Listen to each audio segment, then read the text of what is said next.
स्मृति हो गया, ठीक। और विस्मृति यानी जब हम कोई भी चीज़ को भूल जाते हैं, वो विस्मृति हो गया। एक दो बच्चे और आ गए हैं हरवीर जी आपके।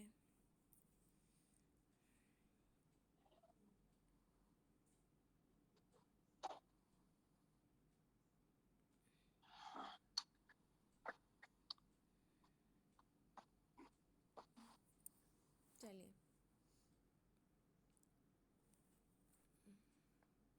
यानी कि स्मृति एक ऐसी मानसिक क्रिया है, ठीक है, जो हमें अपने एक्सपीरियंसेस के अकॉर्डिंग मिलती है।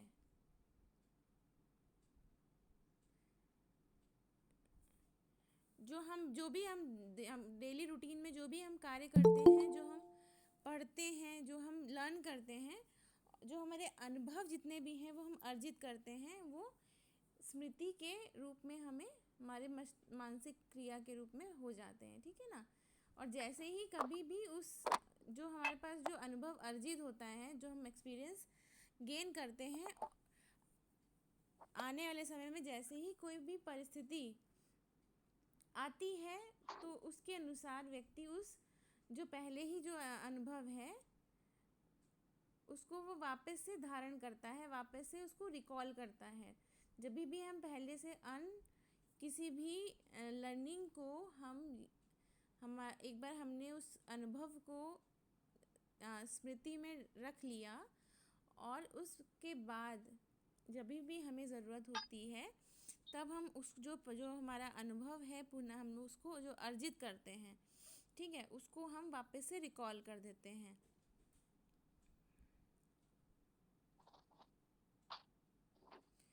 तो जो भी विषय वस्तु है, जो भी हमारा कंटेंट है, जो भी हमारा टॉपिक जिसे हम कह सकते हैं, वो उसको धारण करने के लिए, उसको रिकॉल करने के लिए पहले हमें उसको सीखना ज़रूरी है। इसीलिए बोला जाता है कि आप किसी भी चीज़ को आप सीखिए, लर्न करिए, ना कि उसको रटिए। क्योंकि अगर आप रटेंगे तो वो जो भी आपकी मेमोरी में बहुत लंबे समय तक कोई चीज़ नहीं रहेगी।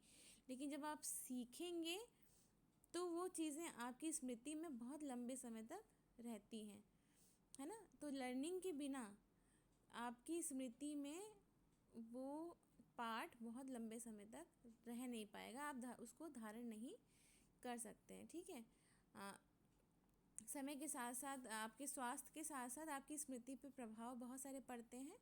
यानी जब हम अर्ली एज में होते हैं, जब हम स्वस्थ और हेल्दी होते हैं, यंग होते हैं, तो हम किसी भी सीखने में हमें कम समय लगता है, और उस सीखी हुई चीज़ को वापस से रिकॉल करने में, जब हम उससे वापस से उसी अनुभव को हम पुनः प्रयोग में लाना चाहें, तो बहुत जल्दी हो जाता है। लेकिन जैसे जैसे समय बढ़ता है, हमारा मस्तिष्क कमज़ोर होता है, हमारा शरीर बूढ़ा होता है, तो उसी सीखी हुई चीज़ को वापस से रिकॉल करने में हमें समय लगता है।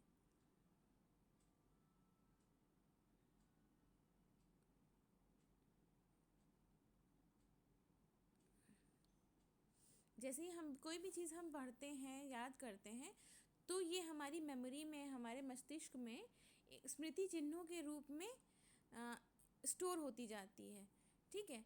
और जैसे ही हमें उसकी ज़रूरत होती है, वो वापस से रिकॉल हो जाते हैं, हम उसको वापस से रिटेन कर सकते हैं। ये निष्क्रिय पड़े रहते हैं हमारे मस्तिष्क पर जब तक कि किसी भी बाहरी उद्दीपक उसे जागृत करने का काम नहीं करता है। यानी कि अब ये बाहरी उद्दीपक क्या होगा, एक्सटर्नल जो फैक्टर है वो क्या होगा। आपने कोई चीज़ लर्न करी है, देन आपका एग्ज़ाम होता है, हमने क्वेश्चन पूछा कि मेमोरी क्या है, ठीक है। आज से 2 महीने बाद हम आपसे पूछेंगे स्मृति क्या है, तो हर समय तो आपको याद नहीं रहेगा ना स्मृति क्या है, स्मृति क्या है, स्मृति क्या है, ठीक है। लेकिन जैसे ही आपका एग्ज़ाम आया, आपने question, please raise its volume, okay बेटा, मेरे सिस्टम का वॉल्यूम बिल्कुल सही है, आप अपने सिस्टम को चेक करिए। मुझे लग रहा है बाकी बच्चों को मेरी आवाज़ सही से आ रही है, सबको आ रही है। अभिषेक, आवाज़ आ रही है? यस मैम, क्लियर है। हाँ, ठीक। चलो, अगर अब बात करते हैं, ये तो एक नॉर्मल कॉन्सेप्ट है। अगर हम डेफिनेशन की बात करते हैं, तो वुडवर्ड ने क्या है, पहले सीखी जा चुकी किसी बात का स्मरण करना ही स्मृति है। वुडवर्थ के अनुसार पहले सीखी जा चुकी बात का स्मरण करना ही स्मृति है ना। जो हम पहले से कोई भी चीज़ सीख चुके हों उसी को हम स्मृति के डेफिनेशन में रखेंगे, ये वुडवर्ड का कहना है। देन स्काउट के अनुसार शब्दों की स्मृति की परिभाषा क्या है? एक आदर्श पुनरावृत्ति है ना। आदर्श पुनरावृत्ति से संबंध मतलब क्या है? आदर्श आइडियल रिकॉल, है ना। यानी कि यहाँ पे इन्होंने ये बोला कि जब भी किसी चीज़ को हम ज़रूरत और रिक्वायरमेंट इसके अकॉर्डिंग अगर हम उसको एज इट इज़ रिकॉल कर सकते हैं, है ना, वापस से याद कर सकते हैं, पुनरावृत्ति कर सकते हैं, तो वो स्मृति में आ जाएगी, है ना। रिकॉल ही नहीं कर पाएंगे हम उसको, वापस से याद ही नहीं कर पाएंगे, तो वो हमारी स्मृति रह ही नहीं जाएगी। जब वो हमारे दिमाग में स्मृति चिन्ह है ही नहीं, है ना, तो कैसे हम जो है वापस करेंगे, उसको वापस याद करेंगे। ठीक, तो स्काउट के अनुसार स्मृति एक आदर्श पुनरावृत्ति है। फिर रेबन करके एक साइकोलॉजिस्ट थे, रायबर्न कहते हैं, है ना, इन्होंने परिभाषा ये दी कि अपने अनुभवों को संचित करना और उनको प्राप्त करने के बाद चेतना के क्षेत्र में लाने में जो शक्ति हमें होती है उसी को स्मृति कहते हैं। मतलब ये कि जो भी हम अपने अनुभव, जो अपने एक्सपीरियंसेस हम अपनी लाइफ में संचित करते हैं, है ना, प्राप्त करते हैं, वो हमारी चेतना, हमारे कॉन्शियस माइंड में। हाँ, धीमी आवाज़ आ रही है? ऐसा तो नहीं है, सबको आ रही है। हरबीर जी आपको आ रही है आवाज़ ना? हाँ नो मैम, धीमी नहीं आ रही है। हाँ, नहीं, सही है। आप लोग अपना अपना सिस्टम चेक करिए, मेरी आवाज़ सही आ रही है, ठीक है। तो जो भी हम अपने अनुभव के अकॉर्डिंग संचित करते हैं और उसको हम अपनी चेतना में रखते हैं और वो हमारी शक्ति के रूप में हमारे मस्तिष्क में रह जाती है, इसी को हम स्मृति कहते हैं। ठीक, अब हम स्मृति के अंगों की बात करेंगे, स्मृति क्या क्या मिलके बनती है। ठीक है, यानी कि जो पूरा स्मृति है, जो पूरी हमारा, क्या कह रहे हैं हरबीर जी? आगे जो टॉपिक रहेगा वो मेमोरी है। हाँ, मेमोरी है।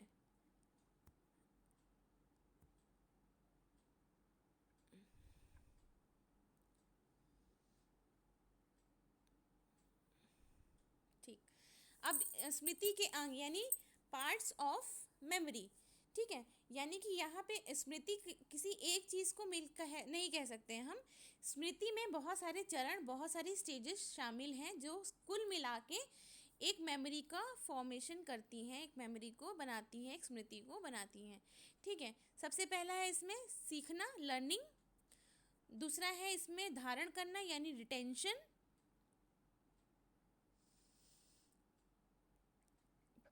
तीसरा है पुनः स्मरण यानी कि रिकॉल। और चौथा है पहचान करना यानी कि रिकॉग्निशन, है ना। तो ये जब चारों चरण कंप्लीट होते हैं तभी हम उस चीज़ को कह सकते हैं कि हाँ, हमें वो चीज़ याद आ गई है, वो हमारी स्मृति में हमेशा के लिए हो गई है। यानी सबसे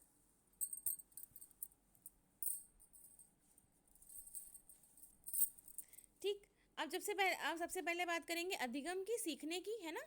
अधिगम बता चुके हैं क्या अधिगम के क्या क्या चरण होते हैं, कैसे सीखते हैं, लेकिन वो कब कन्वर्ट, अगर वो स्मृति में कन्वर्ट नहीं होगा अगर आपने किसी चीज़ को सीखा और आपने उसको दोबारा से कह सकते हैं उसको धारण नहीं किया, रिटेंशन नहीं किया, बार बार आपने उसको अभ्यास के थ्रू क्या कहते हैं रिवाइज नहीं किया, तो आप क्या करेंगे? अगर नहीं ये सब चीज़ें करेंगे तो कुछ समय बाद क्या होगा? आप भूल जाएंगे। मैम ने पढ़ाया स्मृति क्या होती है, लेकिन उसको आपने दोबारा कभी सोचा नहीं, अपने दिमाग में धारण नहीं किया, है ना। आपने होता क्या है, हमने क्लास ली, एग्जाम्पल दे रहे हैं, ठीक, हमने क्लास ली, लेकिन जितना भी मैंने ये 45 मिनट 50 मिनट में पढ़ाया, आपने उसको दोबारा से आपने सोचा नहीं, आपने विचार नहीं किया कि मैम 45 मिनट पढ़ाने के बाद आप अपने बाकी के कार्यों में लग गए, आपने 3 4 5 दिन तक जो हमने आज टॉपिक लिया था उसको आपने वापस से पढ़ा नहीं, वापस से आपने अपने आप में अपना विचार नहीं किया उस पर, है ना, दिमाग में ही इस प्रोसेस को नहीं किया। होगा क्या, आपकी जो जितना भी मैंने पढ़ाया वो शॉर्ट टर्म मेमोरी में आपके चला गया, और कुछ समय बाद 4 से 5 दिन बाद, हफ्ते भर बाद आप ये सब चीज़ें भूलना शुरू कर जाएंगे, क्योंकि आपने उसको धारण नहीं किया है। धारण करने के लिए हमें बार बार उस चीज़ को पढ़ना पड़ेगा, बार बार हमें उस पर विचार करना पड़ेगा, है ना। तो ये हो गया हमारा लर्निंग का तरीका। फिर लर्निंग करने के बाद हमने धारण किया, ठीक। अब जब हमारी वो हमने जब रिवाइज करा, कई बार पढ़ा, तो वो हमने उसको परमानेंट हमारे अपने लॉन्ग टर्म मेमोरी में उसको रख लिया, ठीक। लेकिन अब उसी मेमोरी को फिर अगर आपने प्रयोग में नहीं लाए, यानी कि जिसको हमने कहा तीसरा चरण पुनः स्मरण, है ना। तो पुनः स्मरण अगर हमने नहीं किया, एक बार हमने याद कर लिया किसी चीज़ को, लेकिन हमको उस चीज़ की ज़रूरत नहीं पड़ी दोबारा, हमने उसको पुनः स्मरण नहीं किया, तो ये जो मैंने स्मृति पढ़ाया है, जो आपने याद भी कर लिया है, 1 साल 2 साल के बाद आप उसको नहीं रिकॉल कर पाएंगे, यानी पुनः स्मरण आप नहीं कर पाएंगे, है ना। और सबसे आखिरी जो स्टेज है स्मृति की, वो है पहचान करना। जब जैसे ही आप रिकॉल करेंगे, तब आप जो है उस पूरे स्मृति का जो क्या कह सकते हैं पूरा अवधारणा है, तभी आप उसको पहचान पाएंगे। यानी पहचानने का मतलब है कि वापस से आपने उस चीज़ को लिखना, अगर लिख पा रहे हैं हमने जितना भी पढ़ाया, तो ये पूरा चारों स्टेप्स मिला के ही मेमोरी को बनाएंगे हमारे।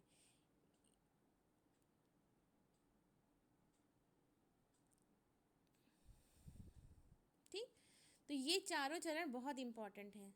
सबसे पहला लर्निंग, दूसरा रिटेंशन, तीसरा रिकॉल, चौथा रिकॉग्निशन, ठीक है। अब अच्छी स्मृति की विशेषताएं की बात करते हैं। What is the characteristics of a good memory, है ना।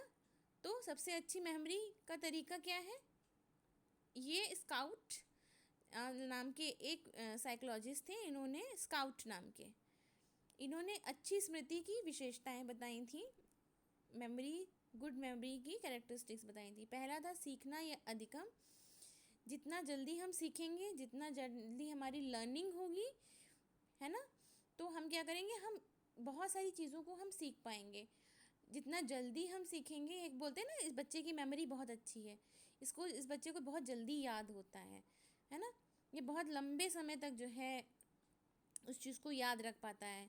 कुछ बच्चों की रोड मेमोरी होती है ना, वो आगे बताएंगे। तो जितना जल्दी और जितना क्वांटिटी और क्वालिटी जिस बच्चे की जितनी अच्छी होती है, तो वो अच्छी स्मृति कहलाता है। इसमें शीघ्र सीखना या अधिगम पहला पॉइंट है इसका, ठीक। देन उसके बाद हम दूसरी उत्तम धारण करना, यानी कि सीख तो लिया उसने, लेकिन कितनी बार उसने उस चीज़ को पढ़ा वापस, कितनी बार उसने सीखा और कितना उसने धारण किया। जो उसकी धारण करने की क्षमता है, जो शक्ति है, वो अगर अच्छी है, उत्तम है, तो वो स्मृति की विशेषता हो जाएगी। यानी होता नहीं है, हम लोग बोलते हैं ना इसको बहुत कम याद रहता है, इस बच्चे को बहुत ज़्यादा याद रहता है। तो कम याद रहना और ज़्यादा याद रहना, तो धारण करने की ये क्षमता है, शक्ति है, इसी से अच्छी स्मृति की पहचान होती है। तीसरा पॉइंट है पुनः शीघ्र स्मरण, यानी कि वापस आप कितनी जल्दी उसको रिकॉल करते हैं, है ना। यानी हमने एक टॉपिक पढ़ाया आपको, आपने उसको याद किया, और जब भी हमने क्वेश्चन पूछा, होता नहीं है कंपटीशन होता है कौन सबसे पहले आंसर देगा, तो ये सारे कंपटीशन कराने का मतलब ही आपकी स्मृति को चेक करना है और उसको बढ़ाना है। बच्चा जब इस तरह के कॉम्पिटिशन्स करता है ना, कि 1 वर्ड आंसर वाले, कि सबसे एक क्वेश्चन है, सबसे पहले जो आंसर देगा उसको पॉइंट्स मिलेंगे, तो ये सारी चीज़ें हम छोटे बच्चों के लिए उनकी मेमोरी को स्ट्रॉन्ग करने के लिए ये कंपटीशन होते हैं। ये जो भी क्रियाएं हम अपने टीचिंग लर्निंग प्रोसेस में इंक्लूड करते हैं, इन सब का एक साइकोलॉजिकल एस्पेक्ट होता है, एक साइकोलॉजिकल कारण होता है, ठीक। तो जितना बच्चे का शीघ्र पुनः स्मरण होगा, वो अच्छी मेमोरी का संकेत होगा, स्मृति की विशेषता होगी। फिर चौथा, शीघ्र एवं स्पष्ट पहचान। शीघ्र एवं स्पष्ट पहचान।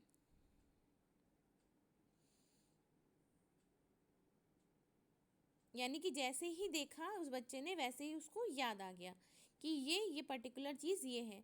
होता है ना, बहुत समय बाद अगर हम किसी चीज़ को रिकॉल करना चाहते हैं तो क्या होता है, अरे नाम नहीं क्लिक हो रहा है, याद तो आ रहा है लेकिन हम बोल नहीं पा रहे हैं, हम पहचान नहीं पा रहे हैं, हमको हम बिल्कुल मुंह पे है, ज़बान पे है ये चीज़, लेकिन हम आप वापस निकल के बाहर नहीं आ रही है।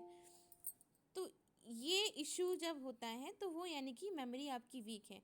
लेकिन जैसे ही आपने धारण अच्छा किया, आपने स्मरण अच्छा किया और आपने तुरंत जो है शीघ्र और स्पष्ट पहचान कर ली, आपको तुरंत ही वापस से रिकॉल आ गया, आपने तुरंत उसका जवाब दे दिया, तो वो स्पष्ट पहचान हो गया है नहीं। यानी कि आपके दिमाग में किसी प्रकार का कोई कन्फ्यूज़न नहीं है। अगर प्रश्न किया गया आपने तुरंत उसको याद किया और तुरंत आपने सही जवाब दिया, बिना त्रुटि के, बिना गलती के, तो वो स्पष्ट पहचान में आ जाएगा। अच्छा, अच्छी स्मृति का एक और विशेषता होती है, ठीक है, जिसको कहते हैं विस्मरण। यानी टू द पॉइंट याद रखना। जो अननेसेसरी चीज़ें हैं, अनावश्यक बात है, अनावश्यक जो है पॉइंट्स हैं किसी भी टॉपिक के, अगर हम पढ़ने वाली बात करें तो जो अनावश्यक बातों का विस्मरण है वो भी एक अच्छी स्मृति की विशेषता कहलाएगा।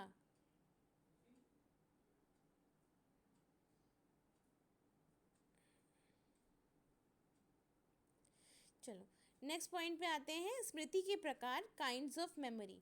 ठीक, स्मृति के प्रकार होते हैं, 8 प्रकार की हमारी मेमोरी होती है। ठीक है, पहली होती है तात्कालिक मेमोरी, इसको हम लोग लघु मेमोरी भी कहते हैं, लघु अवधि की स्मृति भी कहते हैं।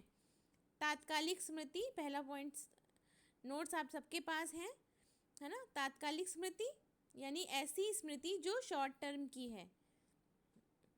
जैसे हमने अभी आपको बताया 1 + 1 = 2, तो सबको याद हो गया, मैंने तुरंत पूछा। थोड़ा सा दूर करके दिखाइए हरवीर जी, दिख नहीं रहा है मुझे, ये क्या है, बोलिए, आप बोलिए, माइक ऑन कर लीजिए। हाँ मैम, ये तात्कालिक स्मृति। हाँ, तात्कालिक स्मृति। वो टैब को हाँ मैम। अच्छा अच्छा, ठीक है, शॉर्ट टर्म मेमोरी जिसको कहते हैं।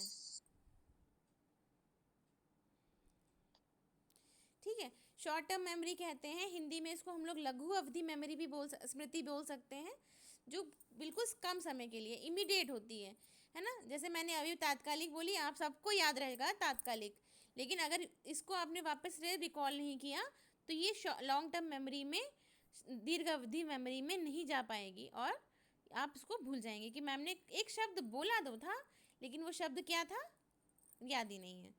ठीक है, यानी अभी मैं आपसे 2 मिनट 3 मिनट पहले बाद में पूछूं मैंने कौन सी मेमोरी बोली थी, तो आप बोलोगे हाँ मैम ने बोला था तात्कालिक स्मृति। लेकिन अब अगर आपने उसको रिकॉल नहीं किया, आपने याद नहीं किया, तो आपसे 2 दिन बाद पूछूंगी कि स्मृति के प्रकार कितने हैं, तो कोई नहीं बता पाएगा। तो वो यानी कि आपकी जो लघु स्मृति थी उससे आपने उसको दीर्घकालिक स्मृति में ट्रांसफ़र नहीं किया, है ना। बहुत सारे लोगों को शॉर्ट टर्म मेमोरी लॉस होता है, अभी देखा, अभी याद किया, अभी भूल गए, होता है ना, आप लोगों के साथ भी होता है ना। हम लोग मजाक भी उड़ाते हैं, गजनी में क्या था, गजनी मूवी देखी थी, उसमें क्या था, शॉर्ट टर्म मेमोरी थी ना, भूल जाता था किसने उसको मारा है ना, इसलिए वो अपनी पूरी बॉडी पे वो सबके नाम लिख के रखा हुआ था। और ये मूवी थी, अभी ये केवल मजाक था, लेकिन असलियत में जब व्यक्ति जब बूढ़ा होने लगता है, जब वो और बहुत सारी बीमारियां हो जाती हैं, जैसे एल्जाइमर्स हो जाता है, पार्किंसंस डिजीज़ होती है ना, जो एज से जुड़ी हुई बीमारियां होती हैं, इन सारी प्रॉब्लम्स में, इवन सिजोफेनिया में भी, है ना। तो ये जो समय एज के साथ जुड़ी हुई जितने भी ये मानसिक रोग हैं, इनमें व्यक्ति की शॉर्ट टर्म मेमोरी लॉस हो जाता है। यानी कि अगर उसने अभी खाया है 10 मिनट बाद वो भूल जाएगा मैंने खाना खाया है, फिर वो खाना खाने लगेगा, है ना। तो ये एक प्रकार का मानसिक रोग भी है, ठीक है। लेकिन अगर आपकी मक्कारी की वजह से आप लोग भूलेंगे तो ये शॉर्ट टर्म मेमोरी लॉस नहीं होगा, ये आपको आगे जाके नुकसान करेगा जब आप आंसर राइटिंग करेंगे एग्ज़ाम में, ठीक है। दूसरी है हमारी स्थायी मेमोरी। जैसे ही हमने सीखी हुई मेमोरी को बार बार पुनः बार बार अभ्यास करके बार बार याद करके उसको अपनी स्थायी मेमोरी में, लॉन्ग टर्म मेमोरी में ट्रांसफ़र कर लिया, तो ये हमारी स्थायी मेमोरी में हो जाएगी, है ना। अब ये स्थायी मेमोरी कैसी होती है? आपको अपने मम्मी पापा का नाम लाइफ में आप ज़िंदगी में कभी नहीं भूलते हैं, उसके लिए आपको रिकॉल करने की ज़रूरत नहीं पड़ती है ना। आप सपने में भी आपसे पूछेंगे आपके मम्मी पापा का नाम क्या है तो आपको पता होगा, है ना। ये सब चीज़ें कोई भूलता नहीं है, आपके भाई बहनों का नाम, है ना। तो ये हमारी सब चीज़ें स्थायी मेमोरी में आ जाती हैं। तो सीखी हुई बातों को जब हम लंबे समय के उपरांत भी अगर हम वापस उसको रिकॉल कर पाते हैं, वो क्षमताएं हमारे अंदर होती हैं, तो वो हमारी स्थायी मेमोरी आ जाती है, स्थायी स्मृति, ठीक। तीसरी स्मृति है हमारी भाषाई स्मृति, लैंग्वेज मेमोरी, शब्दों से जुड़ी हुई मेमोरी, है ना। ये विचारों, सिद्धांतों, नियमों की पुनः प्रस्तुति से संबंधित है। जो थॉट्स होते हैं हमारे, है ना, जो हमारा कल्चर होता है ना, इन सब चीज़ों से, हम नियमों से, जैसे हमको पता है, एग्जाम्पल दे रहे हैं, हमें ये पता है हमें सड़क के लेफ़्ट की ओर चलना है, ये बचपन में एक समय के बाद एक समय पे हमने सीख लिया, जब हमने शुरुआत में जब हमने ट्रैफिक के नियम सीखे थे तब हमने सीख लिया था, ये नियम था, है ना। तो अब ऐसा मुझे नहीं लगता कोई भी व्यक्ति ऐसा होगा आप लोगों में से, हम लोगों में से, जो इंडिया में ये ना जानता हो कि हमें लेफ़्ट में ही चलना है सड़क के, है ना। ये मेमोरी क्या है? भाषाई स्मृति, जो नियमों से, सिद्धांतों से जुड़ी हुई होती है, विचारों से जुड़ी हुई होती है। जैसे हमें अपने माँ बाप का आदर करना है, ये चीज़ कोई आपको ना आपको याद कराता है, ना आप उसको रोज़ बैठ के रटते हैं कि हमें अपने माँ बाप का आदर करना है, हमें अपने माँ बाप का आदर करना है। ऐसा कभी होता है कि आपको हफ्ते 10 दिन में रिकॉल करना पड़े, याद करना पड़े कि हमें अपने माँ बाप का आदर करना है, हमें अपने बड़ों का आदर करना है, अपने छोटों को प्यार देना है ना। हमें सुबह जल्दी उठना है, हमें समय से पढ़ाई करनी है। ये चीज़ें आपको कोई रटाता नहीं है, लेकिन ये हमारी कह सकते हैं हमारे कॉन्शियस रूप में जुड़ी होती है, हमारी विचारों से जुड़ी होती है, सिद्धांत होते हैं हमारे, है ना,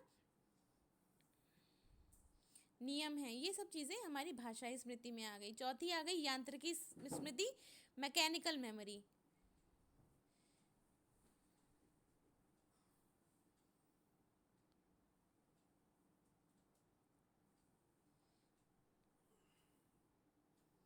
यांत्रिकी स्मृति यानी कि किसी वस्तु को समझ के उसको अच्छे से धारण कर लेना। एक बार को हमने उस चीज़ को समझ लिया, एक कॉन्सेप्ट को समझ लिया, है ना, और उसके बाद जब भी हम उसका पुनः स्मरण करते हैं तो वो यांत्रिकी स्मृति कहलाता है।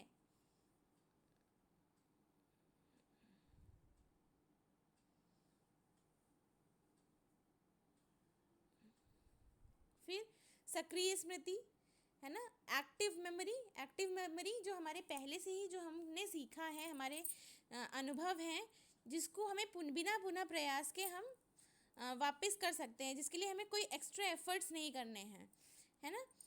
जैसे 2 का पहाड़ा हर बच्चे को याद होगा, आज तक याद होगा। तो 2 का पहाड़ा तो बचपन में पढ़ा था, लेकिन क्या उस 2 के पहाड़े को हमको कभी एफर्ट्स लगा के याद करना पड़ता है? अच्छा 2 एकम 2 क्या होता है, सोचें आज हम, नहीं, वो तुरंत सक्रिय स्मृति में है, क्योंकि हम डे टू डे लाइफ में उसको यूज़ कर रहे हैं, है ना। जब लड़कियां रोटी भी बनाती हैं तो अगर 5 लोग हैं और सबने ये बोला कि मुझे 2 रोटी खानी है, तो लड़कियों ने गिन के 10 रोटी गिन ली, 2 एकम 2, 2 दूना 4, 2 दूना 6, 2 पंजे 10, जैसे मैं नॉर्मली करती हूँ। तो मुझे लगता है सारी लड़कियाँ ऐसे ही करती होंगी, है ना, कि 5 हमारे घर में लोग हैं और सबको 2-2 रोटी खानी है, तो हम लोग गट्ठर में उसको गिन लेते हैं कि अच्छा 10 रोटी बन गई, सबकी हो गई, 1 रोटी एक्स्ट्रा, 2 रोटी एक्स्ट्रा। हरवीर जी को हंसी आ रही है खूब। सही में ऐसा करते हो आप? और क्या, यही तो होता है क्यों आप नहीं बनाते रोटी? नहीं मैम। अरे हम लोग जब आम तोड़ते हैं, आपके उसमें बताते हैं ना। आप अभी समय आपके गांव में आम बहुत अच्छे सक है ना, जब 5 दोस्त जाते हैं और सब कहेंगे हम 3-3 आम खाएंगे, आपने तुरंत 15 आम जोड़े, तोड़ लिए। किसी ने याद किया कि 3 × 5 = 15 होगा, तभी हम जो है उसको खाएंगे। तो ये हमारी सक्रिय मेमोरी में चली गई, सक्रिय स्मृति में चली गई, कि ऐसी मेमोरी जिसको हमें याद करने के लिए कोई एक्स्ट्रा एफर्ट ना लगाना पड़े, है ना। जैसे हम जो अगर शर्ट, हरबीर जी आप शर्ट पहन रहे हैं, 42 नंबर पहनते होंगे पक्का। जी मैम 42 नहीं 44 है मैम। 44 पहनते हैं, अच्छा। तो आपको याद करना पड़ता है कभी 44 पहन कि मुझे 44 ही लेनी है शर्ट? नहीं करना पड़ता ना। तो ये हमारी सक्रिय मेमोरी हो गई। दुकान पे खड़ा होकर हमें याद नहीं करना, आपको याद नहीं करना पड़ता होगा मैं कौन से नंबर की शर्ट पहनता हूँ, चलो सोचता हूँ, रिकॉल करता हूँ, नहीं। हम गए, हमने 44 नंबर की शर्ट खरीदी और लेके चले आए।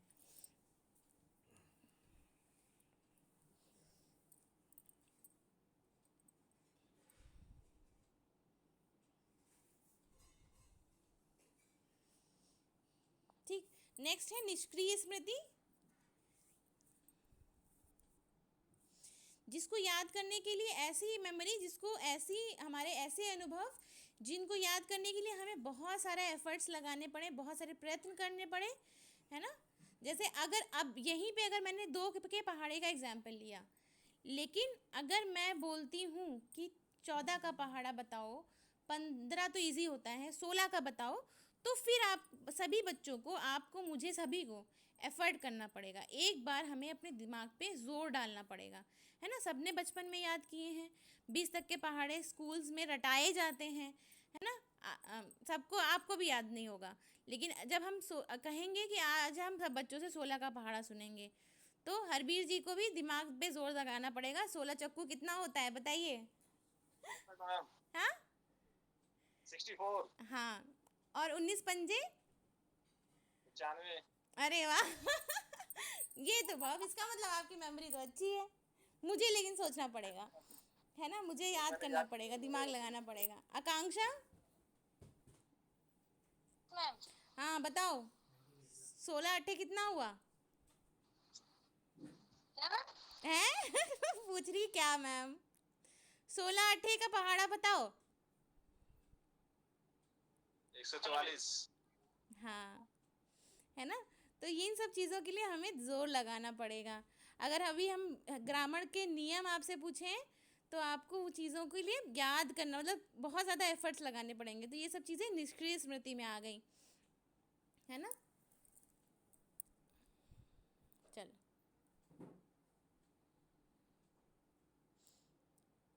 लास्ट है हमारी तार्किक स्मृति, लॉजिकल मेमोरी, है ना। ऐसी चीज़ों को सीख कर याद करना जो लॉजिकल है ना, जहाँ पे हमको लॉजिक का इस्तेमाल करना है, जहाँ पे हमको रटना नहीं है। किसी ऐसी विषय वस्तु को अच्छी तरीके से समझकर, सीखकर, धारण करना और पुनः स्मरण करना, है ना। तो वो हमारी तार्किक मेमोरी में आ गया। तार्किक का एग्जाम्पल, लॉजिकल का एग्जाम्पल, हाँ, लॉजिक का एग्जाम्पल हम दे सकते हैं, पहाड़े में देते हैं। यहाँ पे लॉजिक क्या है कि किसी भी, अगर कोई भी अंक है, अगर हम उसको 10 से गुणा करेंगे या ऐसे किसी अंक से गुणा करेंगे जिसको सॉरी, कोई भी ऐसे अंक को अगर हम 0 से गुणा करते हैं, तो हमेशा आंसर क्या आएगा? 0 होगा। तो ये लॉजिकल मेमोरी हो गई, है ना। लॉजिक है इसमें, जहाँ पे भी लॉजिक है वो लॉजिक मेमोरी हो गई। चलो, अब कैसे हम याद करते हैं, स्मरण करने की विधि। As a teacher, as a student, सबसे इम्पॉर्टेंट है कि अब ये तो हमने बता दिया, ये हमारा सारा का सारा थ्योरेटिकल पार्ट हो गया। क्या अंग हैं, कितने प्रकार की स्मृति होती है, क्या डेफिनेशन है, ये एक। लेकिन सबसे इम्पॉर्टेंट क्या है, एज अ स्टूडेंट हमें क्या पता होना चाहिए? स्मरण करने की विधि, याद करने की विधि हमें पता होनी चाहिए। जो एज अ टीचर भी हमें इम्पॉर्टेंट है और एज अ स्टूडेंट भी इम्पॉर्टेंट है ना।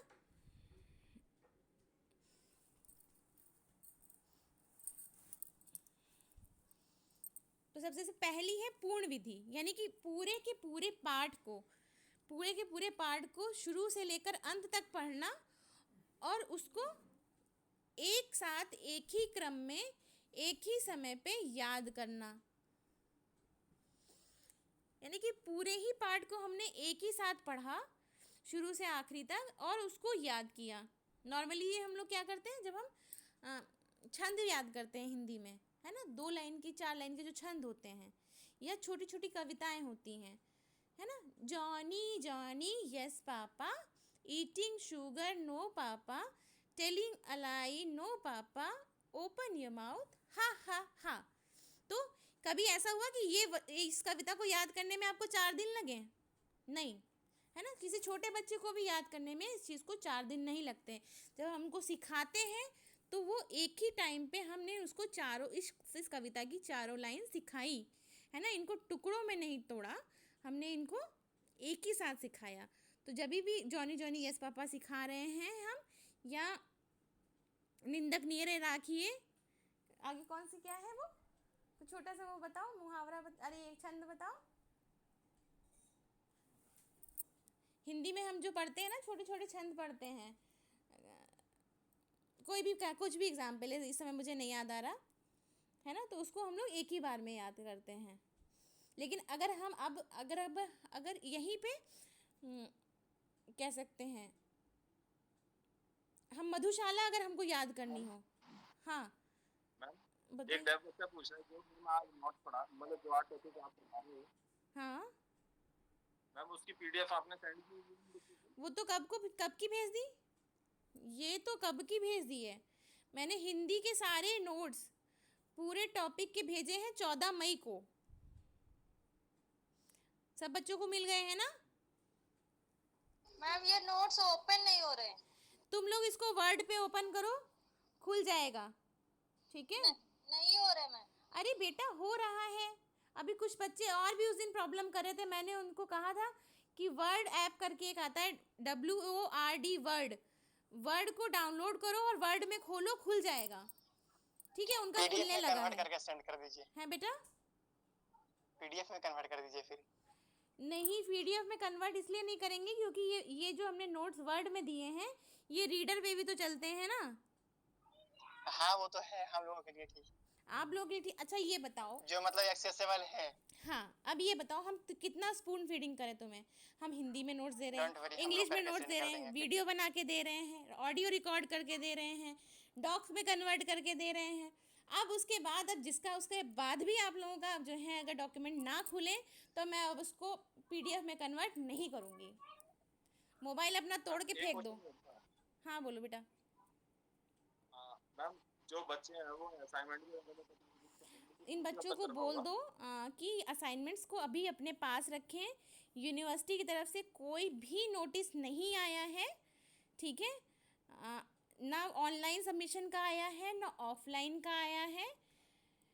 जैसे ही नोटिस आज आएगा ग्रुप पे इंफॉर्मेशन मिल जाएगी, बिल्कुल परेशान होने की ज़रूरत नहीं है। नोट्स को आराम से अपने पास रखें, चाहे करना चाहें तो फ़ोटो खींच के रख लें, है ना। जैसे ही नोटिस आएगा, अगर ऑनलाइन का आता है तो आप लोग फिर उसको सबमिट कर देना, ऑफलाइन का आता है तो उसका भी तरीका बताया जाएगा नोटिस में ही, ठीक है। बार बार परेशान बिल्कुल नहीं होना। नोट्स लिख लिए ना, बहुत अच्छी बात है, रखो अपने पास, ठीक है।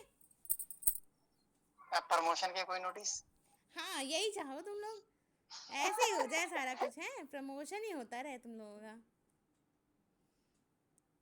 अभी सैटरडे को मीटिंग हुई है, लेकिन कोई उसका अभी तक कोई आया नहीं है कि प्रमोट होगे तुम लोग और कैसे क्या होगा। एग्जामिनेशन से ही संबंधित सैटरडे को हुई है मीटिंग, है ना। लेकिन कुछ भी अभी तक तो कोई नोटिस नहीं आया है फिलहाल। आपको कब बुला रहे हैं मालूम है? नहीं नहीं नहीं, बिल्कुल भी नहीं। बच्चों को तो बुलाएंगे ही नहीं। अगर बच्चों को नहीं बुलाएंगे तो ये मान के चलिए कि थोड़ा अभी मुश्किल है स्टाफ के लिए भी।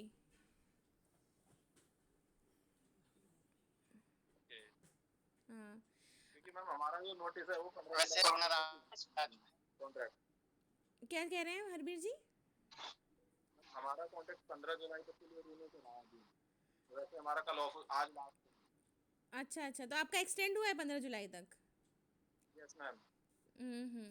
हाँ देखिए, वैसे भी जो लखनऊ है वो तो अभी तक जो अनलॉक खुला है, अनलॉक, हाँ, जो अनलॉक है वो लखनऊ के लिए तो है ही नहीं, है ना। तो ये अभी तो ये बढ़ेगा, अभी तो कॉलेजेस स्कूल जो लखनऊ में है स्पेशली, वो तो अभी जब तक यहाँ का लॉकडाउन नहीं खुलता है तब तक तो वैसे भी नहीं खुलेगा। जब लखनऊ का अनलॉक होगा उसके बाद मान के चलिए 1 महीने 2 महीने बाद स्टूडेंट्स के लिए और बाकी स्टाफ के लिए शायद जो है फिर नोटिस आए। तो अभी तो मुश्किल है, जैसे ही केसेस 600 का क्राइटेरिया इन्होंने दिया है ना, जो अभी लखनऊ के लिए नोटिस है उसमें अगर एक्टिव केसेस 600 से कम आते हैं तब उस शहर को खोला जाएगा। तो तब तक हम लोगों को वेट करना पड़ेगा। अभी कितने आ रहे हैं? अभी तो एक्टिव केसेस कई हज़ारों में है ना लखनऊ में, तो उसको 600 के आसपास जब वैसे तक अभी डाउनफॉल स्टार्ट हो गया है कोरोना का। डाउनफॉल हो चुका है, सब तो हो गए ना कोरोना पॉजिटिव। अब तुम लोग सब लकी वन हो, है ना। लखनऊ वाले जितने थे उनको सबको हो गया कोरोना, कोई नहीं बचा है। आज टोटल केसेस आए 1,53,000। हाँ तो लखनऊ, लेकिन लखनऊ में तो काफ़ी कम हो रहे हैं केसेस। अब कम तो हो ही जाएंगे ना, जैसे बारात है, अगर बारात में 1,000 लोग हैं और 900 लोग खाना खा जाएंगे तो बचेगा क्या? 100 ही इंसान तो बचा ना। तो अगर ये बोलो कि खाली 100 ही लोग आए हैं बारात में तो ये तो गलत है ना, 900 तो खा ही चुके खाना।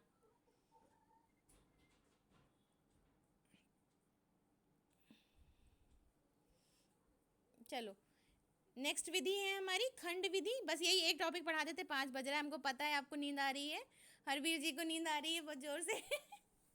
हाँ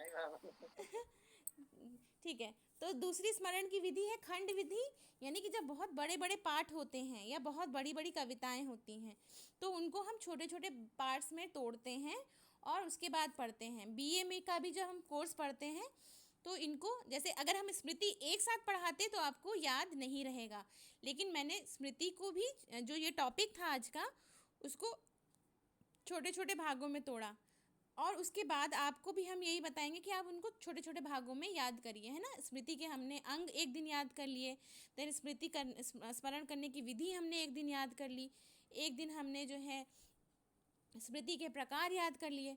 तो जब हम आंसर राइटिंग करेंगे तो हमको सब एक साथ चीज़ें हमें याद आ जाएंगी। अगर हमको क्वेश्चन पूछा गया है कि स्मृति की अवधारणा क्या है, इसकी विशेषताएं, इसके अंग और इसके तरीके बताइए, तो आप आंसर राइटिंग पूरी की पूरी उसकी कर लोगे। ऐसा थोड़ी ना है कि स्मृति के अंग आपने याद कर लिए तो विधि आप भूल जाओगे। तो छोटे छोटे खंडों को पढ़ना, याद करना और उसको जितने भी खंड हैं उनको एक दूसरे के साथ जोड़ के फिर उसको दिमाग में स्मरण रखना, ये हमारी खंड विधि कहलाती है ना।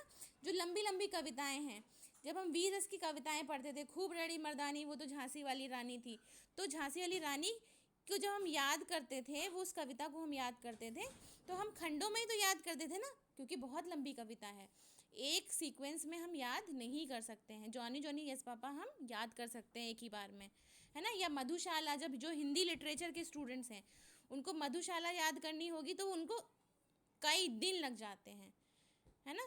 जब हम हनुमान चालीसा, सबने हनुमान चालीसा याद करी होगी किसी ना किसी उम्र पे, तो हनुमान चालीसा याद करने का भी तरीका, एक छंद को हमने याद किया, 2-3 छंदों को याद किया, फिर उस एक खंड को हमने दूसरे खंड के साथ जोड़ा, तीसरे खंड से जोड़ा, फिर हमको पूरी हनुमान चालीसा याद हो गई, है ना। तो ये हमारी हो गई खंड विधि। और जब हम दोनों का ही प्रयोग कर लेते हैं तो ये हो गई हमारी मिश्रित विधि, यानी कि कुछ पोर्शन हमने स्मृति के अंग हमने एक ही बार में याद किया, लेकिन पूरा स्मृति हमने खंड में याद किया। तो दोनों चीज़ों का मिश्रण, यानी पूर्ण विधि और खंड विधि, इन दोनों को हमने मिक्स कर दिया तो हो गई मिश्रित विधि। ठीक है, चलिए इसके आगे का पूरे बता दें कि इसके आगे का पॉइंट्स हम कल बताएं, जैसा बताइए आप लोग। बस 5 मिनट में और बता सकते हैं, ये स्मरण की विधि कंप्लीट हो जाएगी। मैम बता दीजिए। चलो ठीक है। 4th पॉइंट है प्रगतिशील विधि, है ना। जैसे बताया ना कि अलग अलग खंडों को हमने अलग अलग याद किया, देन उसको हमने एक खंड को दूसरे खंड से जोड़ा, है ना, दूसरे को तीसरे से जोड़ा, और पूरा एक समग्र उसको हमने याद कर लिया किसी पार्ट को। तो ये हो गई प्रोग्रेसिव वे ऑफ मेमोरी या प्रगतिशील विधि। ठीक है। पांचवी है अंतरयुक्त विधि, यानी अंतःयुक्त विधि में हम जो पढ़े हुए जो पाठ हैं इसको हम थोड़े थोड़े अंतराल के बाद याद करते हैं, रिवाइज इसको कहते हैं।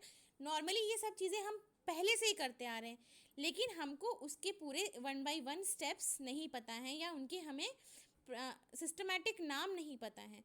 तो जब हम आंसर राइटिंग करेंगे तो हम यहाँ वहाँ का नहीं लिख सकते हैं, इसलिए हमको ये एक एक पॉइंट्स को हमें बताना पड़ता है। तो अंतःयुक्त विधि में थोड़े थोड़े अंतराल पे जब हम बार बार चीज़ों को याद करते हैं तो वो अंतःयुक्त विधि हो गई। सक्रिय विधि, जब हम बोल बोल के याद करते हैं। छठा पॉइंट है सक्रिय विधि, एक्टिव मेथड, जिसमें हम बोल बोल के पाठ को याद करते हैं। 7वां पॉइंट है निष्क्रिय विधि।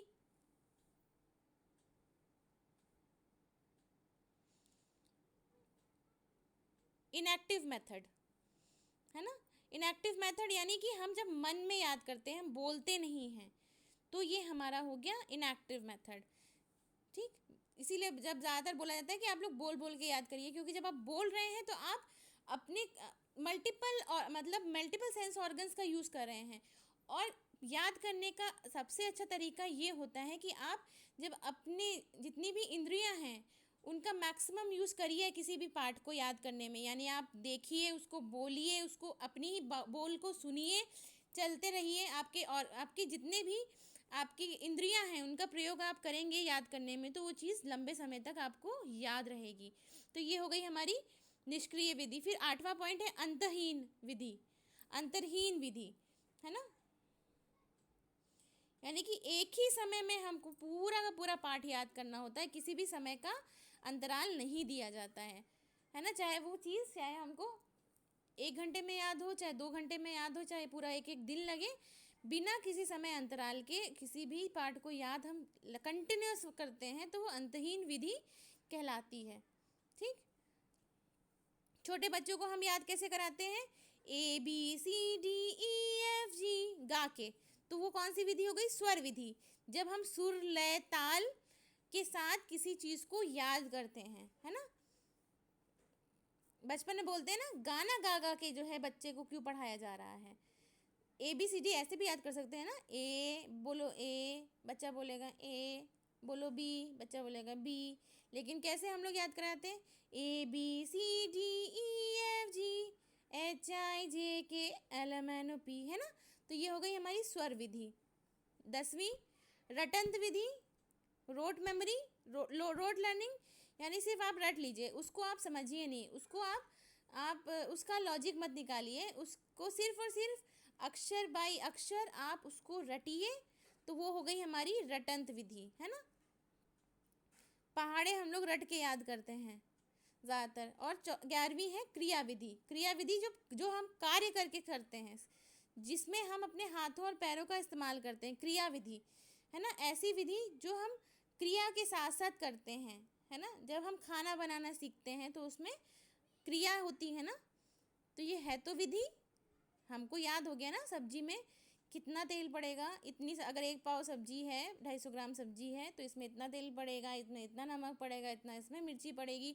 साइकिल जब हम चलाना सीखते हैं, है ना, कार चलाना सीखते हैं, तो ये सारी कौन सी चीज़ें हो गई? ऐसी क्रिया विधि के द्वारा हम, अब जो बच्चा साइकिल चलाना सीख गया है, कार चलाना सीख गया है, सब्जी बनाना सीख गया है, क्या वो ज़िंदगी में कभी भूलेगा उस चीज़ को?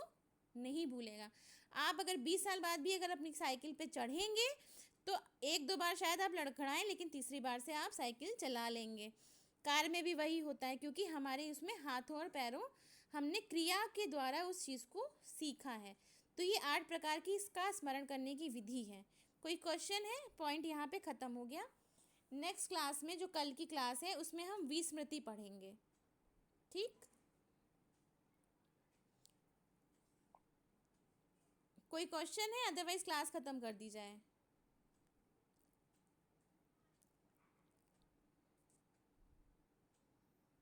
चलो ठीक है।